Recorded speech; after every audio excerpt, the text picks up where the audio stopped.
Welcome back. You're watching Traders Corner, and joining me as always is Garth McKenzie, founder and editor of Traders Corner. Garth, welcome. Hi, Julieta. Garth, we shall start off this week's show as we always do with the S&P 500, the mighty S&P 500, which, as you can see from that chart, has enjoyed this incredible V-shaped recovery and is just marching, it seems, to its previous highs. Yeah, it's so close now that I mean, it would be very surprising if it now doesn't retest those highs from September last year and then go on to actually make a new high.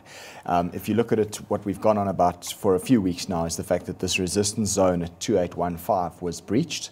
About 2 weeks back, I pointed out this little bull flag pattern that looked like it was going to break to the upside and then continue this upward move. And that's exactly what has happened now. So it continues to push higher and higher.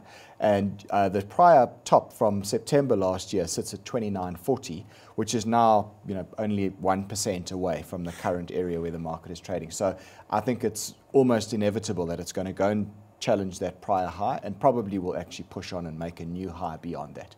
And then, who knows? Then we may actually see S&P 500 getting to the big 3,000 points and possibly a little bit beyond. And we'll see. Look, I must say, on a medium-term basis, I would start to get quite cautious when it starts to push too much higher. But for now, the trend is up, and there's no denying that. The bulls have the bit between the teeth, and let's let them have it. And it looks as if this market is on its way higher still. Yeah, so the naysayers have been silenced effectively. Certainly, yeah, the naysayers. And I mean, I must say I was sort of one of those, I think, because I did think that we would rally and then stall and have another leg to the downside. But what has really helped this market higher has been the big about turn that the Fed has gone with. They, right at the beginning of this year, we were still looking for 3, possibly 4 rate hikes from the Federal Reserve this year. And now they've done 180 degrees about turn. There's no more cuts, no more hikes rather expected from the US Fed this year. And some are even talking about the potential for a rate cut. Yeah.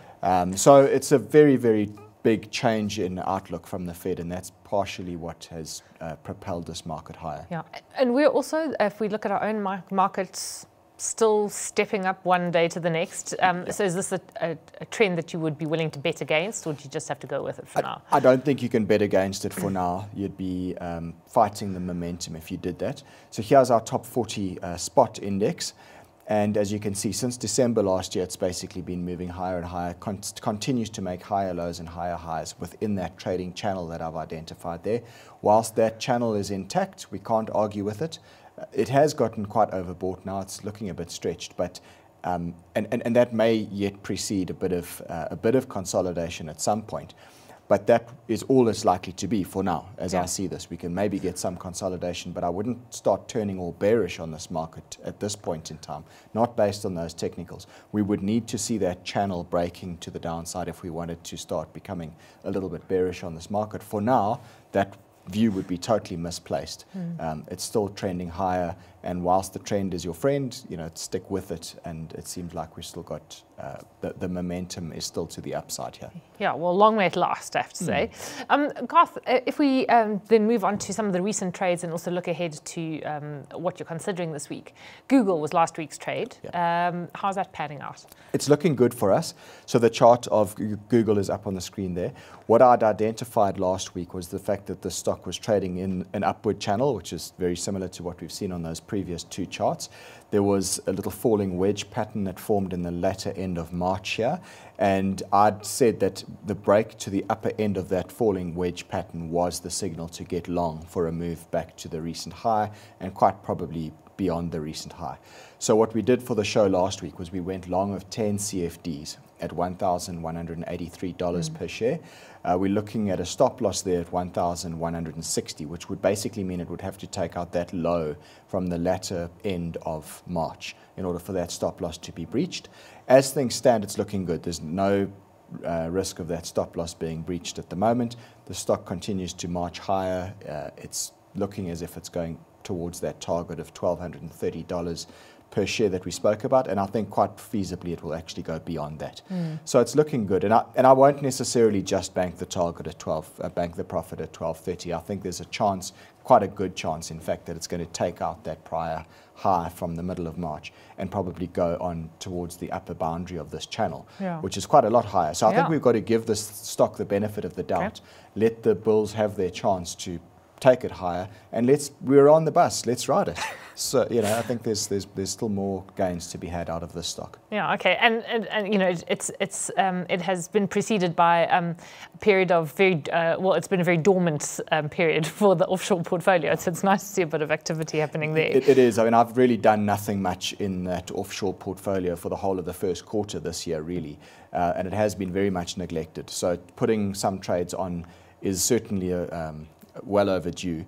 And our trade this week that we're doing was what we discussed on last week's show in Verizon, also is an offshore trade. Yeah, okay, so let's get to that, because you did flag it last week. You said you were interested in the technical setup, looked pretty decent, and you've now actually entered a position. Yes, I've done this. On last week's show, I pointed it out and I said I'm watching Verizon very closely, and it's likely that we would go on and put a trade on probably even just after the show went on air last week. So we gave the viewers a nice heads up there. What I like about this is the technical structure is pretty bullish. You've got that uptrend since late January, which is undeniable. The price had broken out through some overhead resistance, which was at about $58 a share, pushed on to a higher level and then retraced. And effectively what happens in a situation like that is you've got what was previously resistance, which was at $58, was broken to the upside. That resistance then becomes support on the pullback. And it was a double zone of support, because you have the uptrend from late January as well as the lateral support through that $58 level. And you can see all the long tails to the downside on the daily candles that we've seen there recently indicate that there is definitely buying interest at the lower levels. Every time the price moves lower, there's buyers to take it up, and that's what those long tails to the downside indicate on the candles. So it looks to me as if it's likely to push higher, probably go back and revisit that prior high that we saw in the latter end of March, and possibly beyond that. So on the back of that, I've gone long. As I said I would, I went long at $58.60 per share. Okay. Stop loss is $57.50. So in order for that stop loss to be breached, it would mean we have to actually start breaking down below all of the bottom of these lows of the last 2 weeks. And the target I'm looking at is $61. Which would be a retest back to the recent high, and possibly even a little bit beyond that. So it's not a huge jump that you're looking for? No, it's not huge, but the risk to reward ratio here is 1 to 2, which is fine. Decent. And I think that's a minimum risk to reward ratio. You know, as I say, if it gets to 61, then that's what we get. But if it goes beyond there, and again, I think this is one of those situations where we perhaps need to be cautious of taking the profit too quickly. I know I do that sometimes, and I've always said it's hard knowing exactly the right time to sell. And I do often exit too soon. And I'm trying to get better at that. I'm trying to give these winning trades the chance to work, to actually see if we can't run the winners a bit more. Because ultimately, the saying goes, run your winners and cut your losers. Yeah. We're very good at cutting the losers quickly, but I think often we could potentially run the winners more. Although, having said that, running the winners also implies a degree of prescience, which no one has. So there's also an element of luck to it, to some extent. And I guess that talks to the whole point of why it's so difficult knowing exactly when to sell. Yeah. Because you either overstay your welcome, which we've done before, or you sell out too quickly and wish you had held on. Yeah. So it's always a difficult one to note.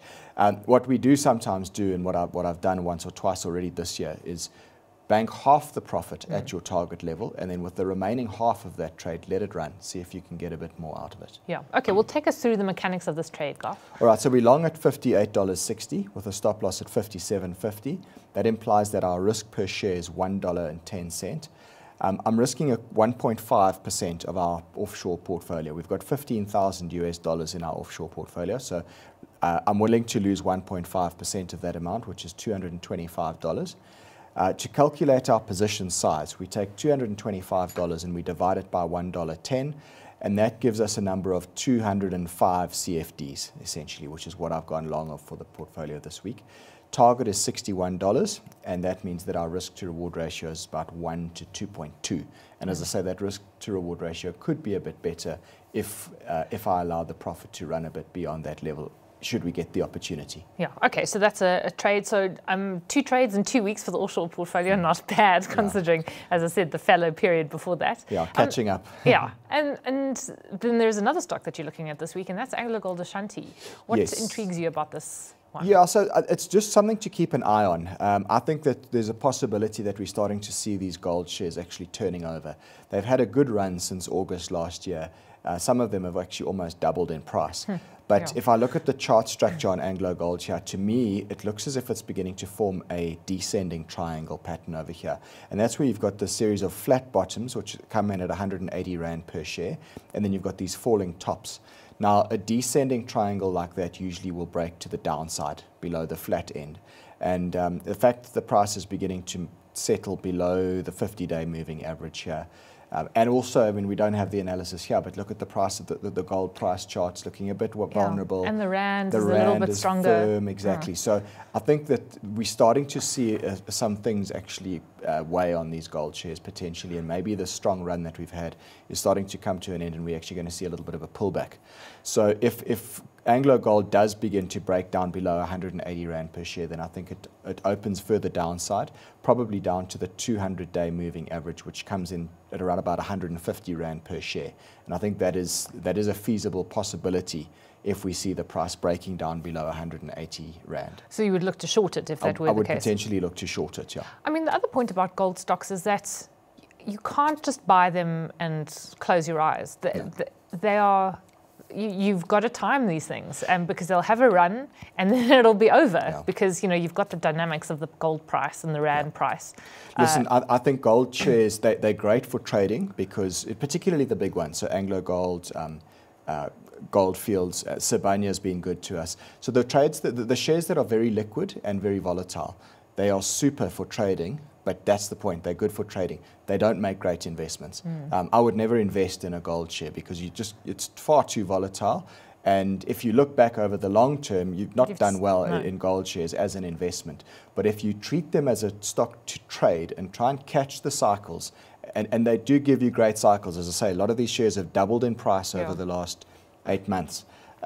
You can catch that, but don't think you're going to invest in a gold share for the long term. Yeah, and don't think, exactly. And maybe once you've doubled your money, you've done very well. It's definitely time to take some profits if history is anything to go by. Absolutely. So what does the portfolio look like? It's been pretty active actually on both fronts, internationally and locally. Yeah, so locally we still have the open position in Cup Industrial that we did 2 weeks back. That's unchanged on the week. So we're still up around about 6% for the year to date on the local portfolio now. And then offshore, we've now got the Google trade still open, which is looking good for us. And then this new trade in Verizon Communications, which we've put onto the portfolio this week. So we're sitting, it's a gain of only 1% for the year to date. But that's coming back from a slight negative that we saw a few weeks back. And also, we've only done 3 trades. So it's been very neglected, but at least we're starting to put a bit of activity into this offshore portfolio now. Yeah. And then to end off with a reminder, as you do every week, that people can subscribe to get a free weekly alert. Yes, if you go to traderscorner.co.za, you go to the middle of the page there and you'll see there's a link for a free weekly email. If you sign up, we will send you an email every Tuesday detailing exactly what is coming up on this show for the week ahead. So you get a little bit of a heads up in terms of what we're going to talk about on the show. Great. Garth, we'll leave it there. Thanks as always for joining us. Garth McKenzie is founder and editor of Traders Corner.